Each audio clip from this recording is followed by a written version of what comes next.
ನೀವು ನೋಡ್ತಾ ಇದ್ದೀರಾ ರಿಪಬ್ಲಿಕ್ ಕನ್ನಡ. ನಾನು ಸ್ಮಿತಾ ರಂಗನಾಥ್. ಏರ್ಪೋರ್ಟ್ ಬಳಿಯಲ್ಲಿ ಪಿಕಪ್ ವಾಹನಗಳಿಗೆ ತಡೆ ಒಡ್ಡಲಾಗಿದೆ ಅನ್ನೋ ಕಾರಣಕ್ಕೆ, ಅದರಲ್ಲೂ ಯೆಲ್ಲೋ ಬೋರ್ಡ್ ವಾಹನಗಳಿಗೆ ಸಾದಹಳ್ಳಿ ಟೋಲ್ ಬಳಿಯಲ್ಲಿ ನಿರ್ಬಂಧ ಹೇರಲಾಗಿದೆ ಅನ್ನೋ ವಿಚಾರಕ್ಕೆ ಗಲಾಟೆ ಆಗಿರುವ ಸಂದರ್ಭ ನಿರ್ಮಾಣವಾಗಿದೆ. ಯೆಲ್ಲೋ ಬೋರ್ಡ್, ಹಳದಿ ಬೋರ್ಡ್ನ ವಾಹನಗಳನ್ನ ನಿಷೇಧ ಮಾಡಲಾಗಿದೆಯಂತೆ. ಪಿಕಪ್ ಪಾಯಿಂಟ್ಗೆ ಹಳದಿ ಬೋರ್ಡ್ ವಾಹನಗಳಿಗೆ ನಿರ್ಬಂಧ ಹೇರಲಾಗಿದ್ದು, ಏರ್ಪೋರ್ಟ್ನ ಆಡಳಿತ ಮಂಡಳಿ ವಿರುದ್ಧ ಚಾಲಕರು ಪ್ರತಿಭಟನೆಯನ್ನ ಮಾಡಿಸ್ತಾ ಇದ್ದಾರೆ. ಬೆಂಗಳೂರಿನ ಸಾದಹಳ್ಳಿ ಟೋಲ್ ಬಳಿಯಲ್ಲಿ ಚಾಲಕರು ಪ್ರತಿಭಟನೆಗಿಳಿದಿದ್ದಾರೆ. ಸಾದಹಳ್ಳಿ ಟೋಲ್ ಪ್ಲಾಜಾ ಬಳಿಯಲ್ಲಿ ಚಾಲಕರು ಜಮಾಯಿಸಿದ್ದು ಆಕ್ರೋಶ ವ್ಯಕ್ತಪಡಿಸುತ್ತಿದ್ದಾರೆ. ಹಳದಿ ಬೋರ್ಡ್ ವಾಹನಗಳಿಗೆ ಪಿಕಪ್ ಪಾಯಿಂಟ್ಗೆ ಅವಕಾಶ ನೀಡಿ ಅಂತ ಹೇಳಿ ಪ್ರತಿಭಟನೆಯನ್ನ ಮಾಡಲಾಗ್ತಾ ಇದೆ.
ಏರ್ಪೋರ್ಟ್ನಲ್ಲಿ ಏನು ಹೊಸ ನಿಯಮನ ಜಾರಿಗೆ ತಂದಿರತಕ್ಕಂತ ಹಿನ್ನೆಲೆಯಲ್ಲಿ ಯೆಲ್ಲೋ ಬೋರ್ಡ್ ಟ್ಯಾಕ್ಸಿ ಚಾಲಕರು ಇವತ್ತು ಬೃಹತ್ ಹೋರಾಟವನ್ನ ಮಾಡ್ತಾ ಇರುವಂತದ್ದು. ಏನಂದ್ರೆ ಏರ್ಪೋರ್ಟ್ನಿಂದ ಸಾದಳ್ಳಿ ಟೋಲ್ ಬಳಿ ಇವತ್ತು ಬೃಹತ್ ಹೋರಾಟವನ್ನ ಮಾಡ್ತಾ ಇರ್ತಕ್ಕಂಥ ಚಾಲಕರನ್ನ ಕೆಲವರನ್ನ ಈಗಾಗಲೇ ವಶಕ್ಕೆ ಕೂಡ ಪಡೆದಿರುವಂತದ್ದು ನಾವು ದೃಶ್ಯಗಳಲ್ಲೂ ಕೂಡ ನೋಡಬಹುದು. ಈಗಾಗಲೇ ಏರ್ಪೋರ್ಟ್ನ ಟ್ಯಾಕ್ಸಿಯಲ್ಲಿ ಯೆಲ್ಲೋ ಬೋರ್ಡ್ಗಳು ಪಿಕಪ್ 1 ಪಾಯಿಂಟ್ ಏನಿದೆ, ಆ ಪಿಕಪ್ 1 ಪಾಯಿಂಟ್ಗೆ ಯೆಲ್ಲೋ ಬೋರ್ಡ್ಗಳನ್ನು ನಿಷೇಧ ಮಾಡಿರುವಂತದ್ದು. ಕಳೆದ 3-4 ದಿನಗಳಿಂದ ನಿಷೇಧ ಮಾಡಿರುವಂತಹ ಹಿನ್ನೆಲೆಯಲ್ಲಿ ಯೆಲ್ಲೋ ಬೋರ್ಡ್ನ ಸಾವಿರಾರು ಟ್ಯಾಕ್ಸಿ ಚಾಲಕರು ಇವತ್ತು ಟೋಲ್ ಬಳಿ ಬೃಹತ್ ಪ್ರತಿಭಟನೆಯನ್ನ ಮಾಡ್ತಾ ಇದ್ದಾರೆ. ಜೊತೆಗೆ ನಾವು ಯೆಲ್ಲೋ ಬೋರ್ಡ್ ವಾಹನಗಳನ್ನ ಕೂಡಲೇ ನಮಗೆ ಪಿಕಪ್ ಪಾಯಿಂಟ್ಗೆ ಕಳಿಸ್ಕೊಡ್ಬೇಕು ಅಂತಕ್ಕಂಥ ನಿಟ್ಟಿನಲ್ಲಿ ಹೋರಾಟವನ್ನ ಮಾಡ್ತಾ ಇದ್ದಾರೆ. ಕೆಲವರಿಂದ ಇಲ್ಲಿ ಅರೆಸ್ಟ್ ಕೂಡ ಮಾಡಿದ್ರೆ ಅವ್ರನ್ನೇ ಮಾತಾಡ್ತೀನಿ. ಸರ್, ಏನ್ ನಿಮ್ಮ ಹೋರಾಟ? ಪಾರ್ಕಿಂಗ್ ಅಲ್ಲಿ 10 ನಿಮಿಷ ಒಳಗಡೆನೆ ಪಿಕಪ್ ಮಾಡ್ಬೇಕಂತೆ. ಕಸ್ಟಮರ್ ಲೇಟ್ ಆದ್ರೆ 300 ರೂಪಾಯಿ ಚಾರ್ಜ್ ಮಾಡ್ತಾ ಇದ್ದಾರೆ. ಶಾಂತಿಯುತವಾಗಿ ಮಾಡ್ತಾ ಇದೀವಿ ಹೋರಾಟನ. ಬಂದ್ಬಿಟ್ಟು BIL ಅವರು ಅವ್ರಿಗೆ ಇವರು ಪೊಲೀಸ್ ಅವರಿಗೆ ಎಲ್ಲ ಕಟ್ಕೊಂಡ್ಬಿಟ್ಟು ಈ ತರ ಮಾಡಿದ್ದಾರೆ, ಒಳಗಡೆ ಕೂಡ ಹಾಕಿದ್ದಾರೆ. ನೀವೇನ್ ಹೇಳ್ತೀರಾ? ಯಾಕೆ ನಿಮ್ಮನ್ನು ವಶ ಪಡೆದಿರೋಂಥದ್ದು? ಸರ್, ನಮಗೆ ಪಾರ್ಕಿಂಗ್ ಭಾರಿ ಸಮಸ್ಯೆ ಆಗಿದೆ. 8 ನಿಮಿಷದಲ್ಲಿ ನಾವು ಪಿಕಪ್ ಮಾಡ್ಕೊಂಡು ಹೋಗ್ಬೇಕಂತ ಗೆಸ್ಟ್ ಇದ್ ಮಾಡ್ತಾ ಇದಾರೆ. ಹಾಗಾಗಿ ನಮ್ಗೆ ಭಾರಿ ಸಮಸ್ಯೆ ಆಗಿದೆ. ನಮ್ಗೆ ಪಾರ್ಕಿಂಗ್ ಸಮಸ್ಯೆ ಆಗಿರೋದ್ರಿಂದ ನಾವು ಹೋರಾಟ ಮಾಡ್ತಾ ಇದೀವಿ. ನಾವೇನೇ ಮಾತಾಡಿದ್ರು ನಮ್ಗೆ ಒಂದು ದಬ್ಬಾಳಿಕೆ ಮಾಡೋ ಒಂದು ಇದ್ ಮಾಡ್ತಾ ಇದಾರೆ. ಇಲ್ಲಿ ನಮ್ಗೆ ಸಮಯ ಕೊಡ್ತಾ ಇಲ್ಲ, ಮಾತಾಡೋಕ್ಕೂ ಸಮಯ ಕೊಡ್ತಾ ಇಲ್ಲ. ನಮ್ಮ ಇಲ್ಲಿಂದ ಕರ್ಕೊಂಡಿದ್ದಾರೆ. ನಮ್ಗೆ ದಯವಿಟ್ಟು ನ್ಯಾಯ ಬೇಕೇ ಬೇಕು. ನಮ್ಮಂತ ಚಾಲಕರಿಗೆ ಬೇರೆ ಯಾವುದೇ ಒಂದು ಸಪೋರ್ಟ್ ಇಲ್ಲ. ದಯವಿಟ್ಟು ನಿಮ್ಮೆಲ್ಲರ ಸಪೋರ್ಟ್ ಬೇಕಾಗಿದೆ. ನಮ್ಮ ಕನ್ನಡ ಜನರಿಗೆ ಎಲ್ಲಾನು ಕೇಳ್ಕೊಂತಾ ಇದೀವಿ ಸರ್. ಒಂದ್ ಕಡೆ ಇವರು ಚಾಲಕರು ಒಂದ್ ಕಡೆ ಈಗಾಗಲೇ ಅರೆಸ್ಟ್ ಮಾಡ್ಕೊಂಡು ಬಸ್ ಮೂಲಕ ಕರ್ಕೊಂಡು ಹೋಗ್ತಾ ಇದ್ರೆ, ಮತ್ತೊಂದು ಕಡೆ ಈಗಾಗಲೇ ಧರಣಿ ಕೂಡ ಕುಳಿತಿರುವಂತದ್ದು ನಾವು ದೃಶ್ಯಗಳಲ್ಲಿ ಕೂಡ ಗಮನಿಸಬಹುದು. ಯಾವ ರೀತಿ ಪ್ರತಿಭಟನೆಯಲ್ಲಿ ತೊಡಗಿದ್ದಾರೆ, ಸಾವಿರಾರು ಸಂಖ್ಯೆಯಲ್ಲಿ ಚಾಲಕರು ಕೂಡ ಸಾದಳ್ಳಿ ಗೇಟ್ ಬಳಿ ಬಂದಿರುವಂತದ್ದು. ಜೊತೆಗೆ ಬೃಹತ್ ಹೋರಾಟ ಮಾಡ್ತಾ ಇರ್ತಕ್ಕಂಥ ಚಾಲಕರ ಆ ಒಂದು ಪ್ರತಿಭಟನೆಯನ್ನು ಹತ್ತಿಕ್ಕಲು ಕೂಡ ಸಾಕಷ್ಟು ಜನ ಪೊಲೀಸರನ್ನು ಕೂಡ ಇಲ್ಲಿ ನಿಯೋಜನೆ ಮಾಡಿಕೊಳ್ಳಲಾಗಿದೆ. ಜೊತೆಗೆ ಕರ್ನಾಟಕ ಟ್ಯಾಕ್ಸಿ ಚಾಲಕರ ಅಸೋಸಿಯೇಷನ್ ವತಿಯಿಂದ ಇವತ್ತು ಬೃಹತ್ ಪ್ರತಿಭಟನೆಯನ್ನು ಮಾಡ್ತಾ ಇರುವಂತದ್ದು. ಒಟ್ಟಾರೆಯಾಗಿ ಏರ್ಪೋರ್ಟ್ನ ಹೊಸ ನಿಯಮ ಏನು ಜಾರಿಗೆ ತರಲಾಗಿದೆ, ಯೆಲ್ಲೋ ಬೋರ್ಡ್ ವೆಹಿಕಲ್ ಗಳನ್ನ ಪಿಕಪ್ ಪಾಯಿಂಟ್ಗೆ ಏನ್ ನಿಷೇಧ ಮಾಡಲಾಗಿದೆ, ಇದನ್ನ ವಿರೋಧಿಸಿ ಇವತ್ತು ಬೃಹತ್ ಹೋರಾಟವನ್ನ ಚಾಲಕರು ಮಾಡ್ತಾ ಇರುವಂತದ್ದು. ಕ್ಯಾಮರಾಮನ್ ಮೋನಿಗೌಡ ಜೊತೆ ಮಂಜುನಾಥ್ ದಿನೂರು, ರಿಪಬ್ಲಿಕ್ ಕನ್ನಡ, ದೇವನಹಳ್ಳಿ. ಏರ್ಪೋರ್ಟ್ ಬಳಿಯಲ್ಲಿ ಪ್ರತಿಭಟನಾಕಾರರ ಮನವೊಲಿಸುವಲ್ಲಿ ಪೊಲೀಸರು ನಿರತರಾಗಿದ್ದಾರೆ. ಕ್ಯಾಬ್ ಚಾಲಕರ ಮನವೊಲಿಸಿದ್ದಾರೆ. ಈಶಾನ್ಯ ವಿಭಾಗದ ಪೊಲೀಸ್ ಅಧಿಕಾರಿ 2 ದಿನಗಳಲ್ಲಿ ಸಮಸ್ಯೆ ಬಗೆಹರಿಸುವುದಾಗಿ ಡಿಸಿಪಿ ಸಜ್ಜತ್ ಭರವಸೆ ನೀಡಿದ ಹಿನ್ನೆಲೆಯಲ್ಲಿ ಪ್ರತಿಭಟನೆಯನ್ನ ಕೈಬಿಟ್ಟಿದ್ದಾರೆ. ಸದ್ಯಕ್ಕೆ ವಾಹನ ಚಾಲಕರು ಮಾಹಿತಿ ಲಭ್ಯ ಆಗ್ತಾ ಇದೆ.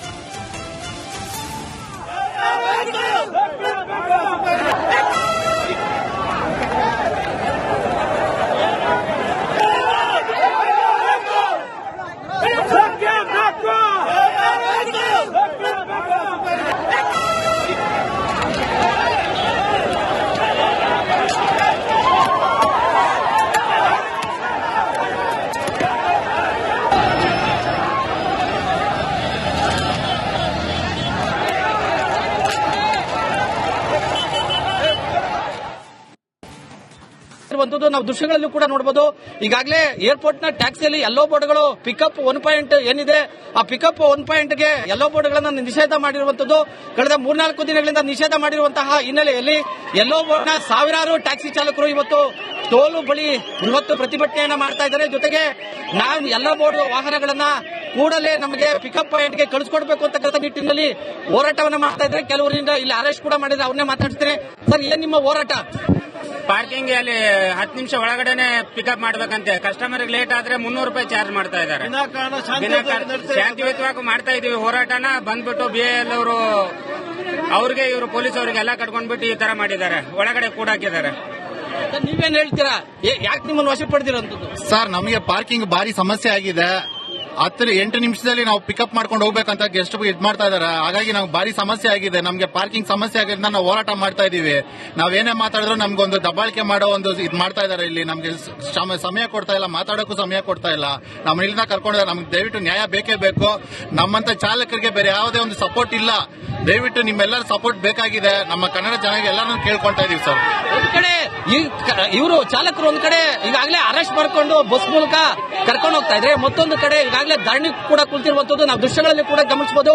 ಯಾವ ರೀತಿ ಪ್ರತಿಭಟನೆಯಲ್ಲಿ ತೊಡಗಿದ್ದಾರೆ. ಸಾವಿರಾರು ಸಂಖ್ಯೆಯಲ್ಲಿ ಚಾಲಕರು ಕೂಡ ಸಾದಳ್ಳಿ ಗೇಟ್ ಬಳಿ ಬಂದಿರುವಂತದ್ದು. ಜೊತೆಗೆ ಬೃಹತ್ ಹೋರಾಟ ಮಾಡ್ತಾ ಇರ್ತಕ್ಕಂಥ ಚಾಲಕರ ಆ ಒಂದು ಪ್ರತಿಭಟನೆಯನ್ನು ಹತ್ತಿಕ್ಕಲು ಕೂಡ ಸಾಕಷ್ಟು ಜನ ಪೊಲೀಸರನ್ನು ಕೂಡ ಇಲ್ಲಿ ನಿಯೋಜನೆ ಮಾಡಿಕೊಳ್ಳಲಾಗಿದೆ. ಜೊತೆಗೆ ಕರ್ನಾಟಕ ಟ್ಯಾಕ್ಸಿ ಚಾಲಕರ ಅಸೋಸಿಯೇಷನ್ ವತಿಯಿಂದ ಇವತ್ತು ಬೃಹತ್ ಪ್ರತಿಭಟನೆಯನ್ನ ಮಾಡ್ತಾ ಇರುವಂತದ್ದು.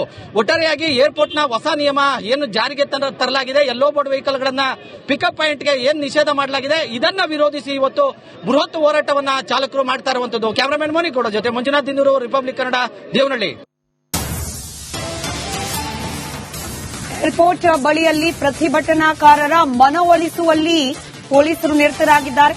ಕ್ಯಾಬ್ ಚಾಲಕರ ಮನವೊಲಿಸಿದ್ದಾರೆ. ಈಶಾನ್ಯ ವಿಭಾಗದ ಪೊಲೀಸ್ ಅಧಿಕಾರಿ 2 ದಿನಗಳಲ್ಲಿ ಸಮಸ್ಯೆ ಬಗೆಹರಿಸುವುದಾಗಿ ಡಿಸಿಪಿ ಸಜ್ಜತ್ ಭರವಸೆ ನೀಡಿದ ಹಿನ್ನೆಲೆಯಲ್ಲಿ ಪ್ರತಿಭಟನೆಯನ್ನ ಕೈಬಿಟ್ಟಿದ್ದಾರೆ. ಸದ್ಯಕ್ಕೆ ವಾಹನ ಚಾಲಕರು ಮಾಹಿತಿ ಲಭ್ಯ ಆಗ್ತಾ ಇದೆ.